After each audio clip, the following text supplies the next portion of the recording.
புத்தக புத்தனுக்கு வருக. நான் முகமது ஃபிர்தோஸ். இந்த டிசம்பர் நம்ம எல்லாரையுமே ஒரு வழி பண்ணிடுச்சு. இந்த புத்தாண்டு வந்ததுக்கப்புறம் தான் எல்லாருமே நிம்மதி அடைஞ்சிருப்பாங்க நான் நினைக்கிறேன். டிசம்பர் வந்தாலே மக்கள் பீதி ஆகிற அளவுக்கு ஒவ்வொரு வருஷமும் டிசம்பரில் ஏதாவது ஒரு விஷயம் நடந்துடுது, ஏதாவது ஒரு பேரிடரும் நடந்துடுது. இந்த டிசம்பரில் கேப்டன் விஜயகாந்த் இறந்து போனது பெரிய இழப்பு தான். இதே மாதிரி தான் இதே டிசம்பரில் ஜெயலலிதா இறந்து போனாங்க, எம்ஜிஆர் இறந்து போனாங்க, பரமசிவன் இறந்து போனாங்க, ஏன் பெரியார் கூட இறந்து போனாங்க.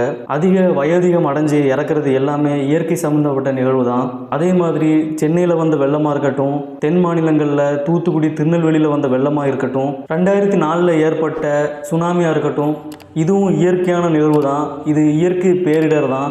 இதை நம்மளால் தடுக்க முடியாது. இதே டிசம்பரில் நாம் தடுக்கக்கூடிய மனிதர்களால் நடத்தப்படுற நிறைய தவறுகளும் நடந்திருக்கு. அது என்னென்னு பார்த்தீங்கன்னா, 1984 டிசம்பர் 3ஆம் தேதி மத்திய பிரதேசம் போபாலில் உள்ள ஃபேக்ட்ரியில் விஷவாயு லீக் ஆகி ஆயிரக்கணக்கான பேர் இறந்து போனாங்க, லட்சக்கணக்கான பேர் பாதிக்கப்பட்டாங்க. இதை மையமாக வச்சு தி ரயில்வே மென்னுங்கிற ஒரு வெப்சீரிஸ் கூட நெட்ஃப்ளிக்ஸில் வந்திருக்கு. 2011 டிசம்பர் 9ஆம் தேதி கொல்கத்தாவில் உள்ள AMRI ஹாஸ்பிட்டல் நடந்த தீ விபத்துனால கிட்டத்தட்ட 85 நோயாளிகள் இறந்து போனாங்க, 4 தொழிலாளிகள் இறந்து போனாங்க. டாக்டர் அம்பேத்கரோட இறந்த தினமும் டிசம்பர் 6 தான். 1992 டிசம்பர் 6 அயோத்தியில் பாபர் மஸ்ஜித் இடிக்கப்பட்டு பல்லாயிரக்கணக்கான பேர் இறந்து போனாங்க மத கலவரத்தினால. இப்போ பார்த்திங்கன்னா, ஒரு பக்கம் இயற்கை பேரிடர், இயற்கையான நிகழ்வு, இன்னொரு பக்கம் மனிதனால் நடத்தப்படுற ஒரு சில அசம்பாவிதங்கள், கொடூரங்கள். இந்த 2 நிகழ்வுமே கலந்து மக்களை டிசம்பர் மாதம்னாலே துரதிர்ஷ்டவசமான மாதம்னு நினைக்கிற அளவுக்கு மாற்றி வச்சிருக்கு. ஆனால் நீங்கள் ஒரு விஷயத்தை கவனிச்சிங்கன்னா, டிசம்பர் மாதம் துரதிர்ஷ்டவசமான மாதம் கிடையாது. மக்கள் அப்படி நினைக்கிறனால தான் அது துரதிர்ஷ்டவசமான மாதமாக மாறி இருக்கு. என்னடா இவன் வளர்றான் அப்படின்னு நினைக்காதீங்க. இந்த இடத்துல நான் ஒரு விஷயத்த சொல்ல வரேன். ஒரு சில விஷயங்களை நீங்கள் நம்பினாலும் நம்பாட்டாலும் அது உண்மையாக தான் இருக்கும்.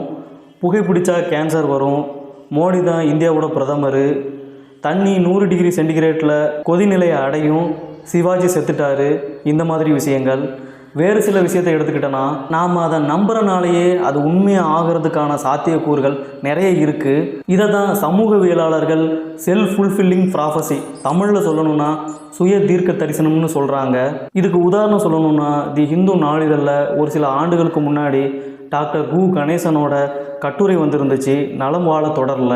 இப்போது அந்த கட்டுரைகள்லாம் தொகுக்கப்பட்டு சந்தேகம் சரியான்னு புத்தகம் வந்திருக்கு.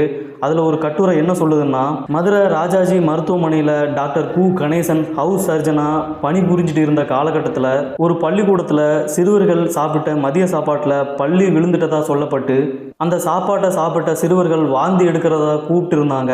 இவர் போய் சிகிச்சையும் கொடுத்துருக்கிறாரு, அதுக்கப்புறம் விசாரிச்சிருக்கிறாரு. மதிய உணவை சாப்பிட்டுட்டு எவ்வளோ நேரங்க அப்புறம் வாந்தி எடுத்திருக்காங்க. அந்த மாதிரி அங்கே உள்ளவங்க என்ன சொல்லியிருக்காங்கன்னா, 1 மணி நேரங்க அப்புறம். அது ஏன் 1 மணி நேரத்துக்கு அப்புறம் கேட்டிருக்காங்க. அந்த ஆயா அங்கே உள்ள தட்டை கழுவ வந்திருக்காங்க. அப்போ தான் அந்த பள்ளி விழுந்த விஷயத்தை அவங்க பார்த்துருக்காங்க, தெரியப்படுத்தியிருக்காங்க. கு கணேசன் இன்னொரு விஷயத்தையும் கேட்டிருக்காரு, அந்த சாப்பாட்டை சாப்பிட்ட எல்லா குழந்தைகளும் வாந்தி எடுத்தாங்களா அப்படின்னு. அதில் ஒரு பையன் மட்டும் எடுக்கலை. ஏன் எடுக்கலைன்னு கேட்டதுக்கு அவன் வீட்டுக்கு போயிருக்கான், இந்த விஷயம் தெரியாதுன்னு சொல்லியிருக்காங்க. அப்புறம் அந்த பையனையும் மருத்துவமனைக்கு அழைச்சிட்டு வந்து இந்த விஷயத்தை தெரியப்படுத்தியிருக்காங்க. உடனே அந்த பையனும் வாந்தி எடுத்திருக்கான். கடைசியாக அவங்க சாப்பிட்ட சாப்பாட்டை பரிசோதனைக்கும் அனுப்பியிருக்காங்க. அதில் எடுக்கப்பட்டதில் இருந்து என்ன தெரிய வந்துச்சுன்னா, அதில் எந்த விதமான விஷமும் கலக்கப்படலைன்னு. அப்படின்னா இவ்வளோ பசங்க வாந்தி எடுத்ததுக்கான காரணம் என்னன்னு பார்த்தீங்கன்னா, அவங்க அந்த விஷயத்தை முழுமையாக நம்பினாங்க. இதை ஆங்கிலத்தில் பிளாசிபோ எஃபெக்ட்னு சொல்லுவாங்க. இதை நல்ல விஷயத்துக்கும் பயன்படுத்தலாம். அதாவது சில மருத்துவர்கள் நோயாளிகளை குணமாக்குறதுக்கு வெறும் வெற்று மருந்தையே ஊசியாக போடுவாங்க. ஆனால் இது தெரியாத நோயாளிகள் அதை உண்மை நினச்சி நம்பியே அவங்களுக்கு நோய்கள் குணமாயிரும். நாம் இப்போ பள்ளி விழுந்த விஷயத்தை பார்த்தோம்ல, இதே மாதிரி 1999 பெல்ஜியத்துலேயும் ஒரு சம்பவம் நடந்துச்சு. அங்கே உள்ள ஒரு குறிப்பிட்ட பள்ளிக்கூடத்தில் 9 குழந்தைகள் ஏதோ ஒரு இனம் புரியாத நோயால் பாதிக்கப்பட்டாங்க. அவங்களுக்கு வாந்தி, தலைவலி, படபடப்பு இதெல்லாம் ஏற்பட்டுச்சு. அவங்க எல்லாருமே ஒரே மாதிரி பாதிக்கப்பட்டதுனால அவங்களுக்கு என்ன நடந்துச்சுன்னு விசாரிக்கும் போது அவங்க இடைவேளையில் கொக்கோகோலா சாப்பிட்டதா சொல்லப்பட்டுச்சு. ஒருவேளை அந்த கொக்கோகோலா பானம் தான் இந்த குழந்தைகளுக்கான உபாதைகளுக்கான காரணமாக இருக்குன்னு அவங்க சந்தேகிச்சாங்க. இதை எப்படியோ மோப்பம் பிடிச்ச பத்திரிகை துறைகள் கொக்கோகோலாவுக்கு இடைவிடாமல் ஃபோன் பண்ணிக்கிட்டே இருந்தாங்க. இதை பத்திரிகையிலையும் தெரியப்படுத்தினாங்க. இது பெரிய இஷ்யூ ஆகி எல்லா கடைகள்லையும் கொடுக்கப்பட்டிருந்த கொக்கோகோலா திரும்ப பெறப்பட்டுச்சு. அதுக்குள்ள காலம் கடந்துருந்துச்சு. இந்த 9 குழந்தைகள் குழந்தைக்கு ஏற்பட்ட இந்த உபாதைகள் அங்கே உள்ள எல்லா குழந்தைகளும் ஏற்பட்டு பக்கத்தில் உள்ள நாடான பிரான்ஸுக்கும் பரவுச்சு. இதனால் ஒட்டுமொத்த மக்களுக்குமே கொக்கோகோலா பிராண்டான ஸ்ப்ரைட்டு, ஃபேண்டா, நெஸ்டி இது மேலெல்லாம் சந்தேகம் வந்துச்சு. இது ஒரு ஆபத்தான பானம்னு பார்க்கப்பட்டு 107 ஆண்டுகளில் அந்த நிறுவனம் பார்க்காத பொருளாதார ரீதியான இழப்புகளை சந்திச்சிச்சு. அங்கே இருக்கிற எல்லா கொக்கோகோலாவும் திரும்ப பெறப்பட்டு மொத்தமாக முழுவதுமாக அழித்தொழிக்கப்பட்டுச்சு. அன்றைய காலகட்டத்தில் கிட்டத்தட்ட $20 கோடி நஷ்டம் ஏற்பட்டுச்சு. கொஞ்சம் வாரங்களுக்கு அப்புறமா அந்த கொக்கோகோலாவை பரிசோதனை பண்ணி பார்த்துருக்காங்க. அதில் எந்த விதமான நச்சுத்தன்மைகள் இல்லைன்னு தெரிய வந்துச்சு. இதுக்கெல்லாம் காரணம் என்னன்னு பார்த்தீங்கன்னா, மக்கள் பீதி அடைஞ்சாங்க, ஒரு விஷயத்தை முழுமையாக நம்பினாங்க. இதனால தான் இவ்வளோ பிரச்சனையும் நடந்துச்சு. இந்த சம்பவம்லாம் உண்மை தான். இது உங்களுக்கு தெரியணும்னா ஹியூமன் கைண்ட் ஏ ஹோப்ஃபுல் ஹிஸ்ட்ரின்னு ஒரு புத்தகம் இருக்குது. ருட்கர் பிரிக்மன் எழுதியிருக்கிறாரு. அதில் இந்த சம்பவத்தை பற்றி அவர் குறிப்பிட்டிருக்கிறாரு. இதே மாதிரி மால்கம் கிளாட்வெல்லோட பிளிங்குங்கிற ஒரு புத்தகத்தை எடுத்துக்கிட்டாலும் அதில் ஒரு விஷயம் குறிப்பிடப்பட்டிருக்கும். அதிகமாக வழக்கு தொடரப்பட்ட மருத்துவர்கள் யாருன்னு பார்த்தீங்கன்னா, நோயாளிகள் கூட இணக்கமாக அன்பாக பழகாதவங்க தான். ஒரு மருத்துவருக்கு என்னதான் திறமை இருந்தாலும் சரி, அவர் எவ்வளோ பெரிய ஆளாக இருந்தாலும் சரி, அவர்கிட்ட ஒரு இணக்கமோ அன்பு காட்டுதலோ இல்லாட்டினா அவரை நம்ம சந்தேகத்தோடு தான் பார்ப்போம்.